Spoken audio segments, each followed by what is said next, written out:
Hello, my name is Bryce. Thanks for tuning in to my YouTube channel, Jack of Trades. Today, we're going to honk the horn. Today is September 26, 2022. 3 days ago, Poor Boys RC on their YouTube channel posted a challenge, a speed challenge for the fastest Tamiya CW-01 chassis. The CW-01 chassis can be found on the Lunchbox and the Midnight Pumpkin. I went ahead and accepted this challenge because I like challenges. I'm an engineer and I'm a machinist, and I like to challenge myself. I've done speed runs in the past. I've been goofing around with my my Nissan King Cab, trying to see how fast I can get this guy without blowing up the transmission. So far, I've gotten up to 36 miles an hour. I've done speed challenges with fifth scale cars, HPI Bajas, both electric and gas. So yeah, I like speed challenges. I'm not very good at them, but I enjoy the challenge of coming up with unique solutions to make a car faster. So that being said, I've never built or driven a CW-01 chassis. However, I do have a Lunchbox in my collection. So I am going to be building this.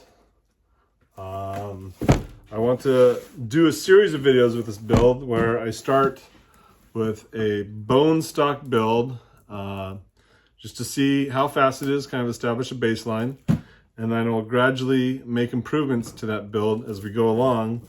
You know, bigger motors, bigger batteries, better suspension, better drivetrain, better chassis. So there's lots of things you can do with this to make it faster, to make it more stable. And that's what I will be exploring over the next 5 weeks. That's another thing I should comment on. By the end of October 31st, 2022, everyone needs to have their speed videos posted.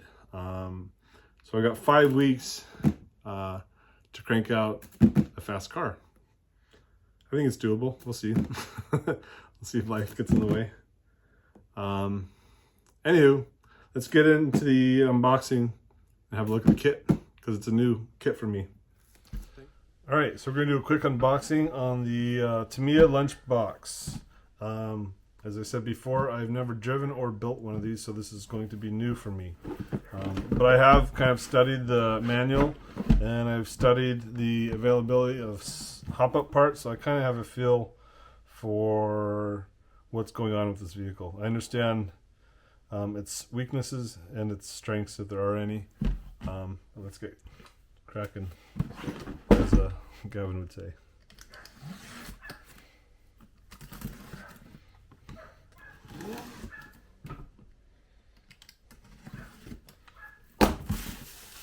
So I chose to go with the Lunchbox because of availability.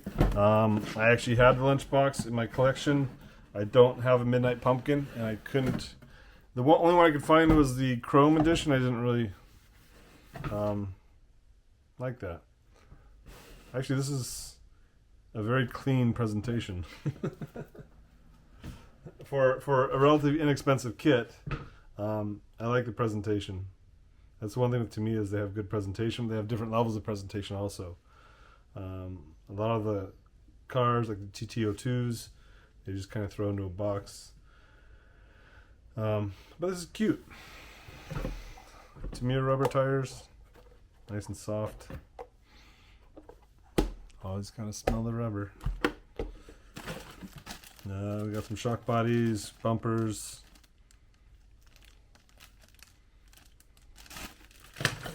Front suspension. It's funny, having never opened this kit and not looked at the parts firsthand, but I've seen the parts. You know, I've ordered hop-ups, and they look much bigger in the pictures than what you imagine. Like, they make an aluminum version of this part here, and I went ahead and ordered that. But I don't know if I'm going to go with it. I think one of the things I like to look at is maybe adding ball bearings to the front arm pivots. Maybe it's probably not necessary, but it's just kind of something cool to do. Maybe it's not cool. But these seem very small. This is a 1/12 scale vehicle, though, so keep that in mind. Wheels, antenna tube, So this kit comes with the electronic speed controller. Got body parts, the windows and sunroof,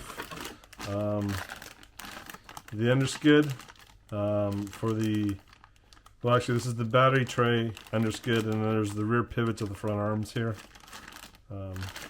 So if I want to make these arms bearing supported, I would have to come up with a new part here. I'm thinking of maybe a carbon fiber kit for this. I like to run the shorty packs just because they're small and they pack a lot of punch. We've got the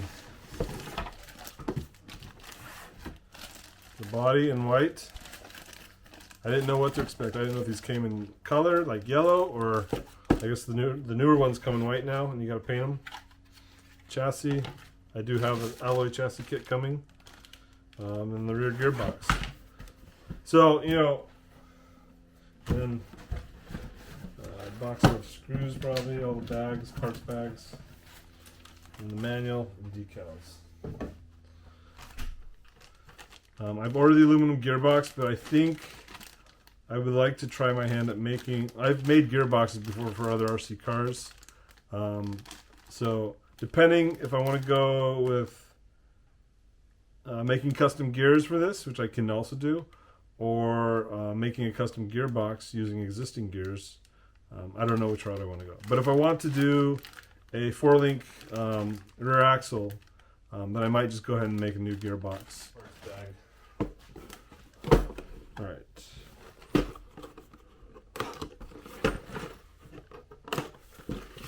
Actually, before you do that, let's look at.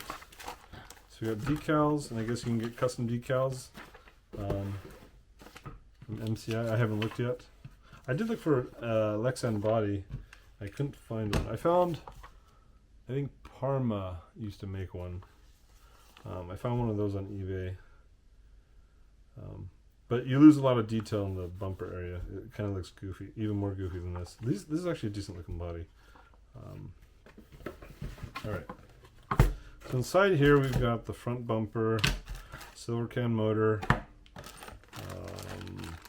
your counter gear, some tools, grease, zip tie, bag B of screws, bag A of screws, bag D, be a bag C in here, not much in bag C, differential gears, and then the suspension and the wheelie bar. Not much to this kit. Hopefully it'll be a fast build. So that's it in a nutshell. So yeah, we'll see how it goes. Thanks for watching.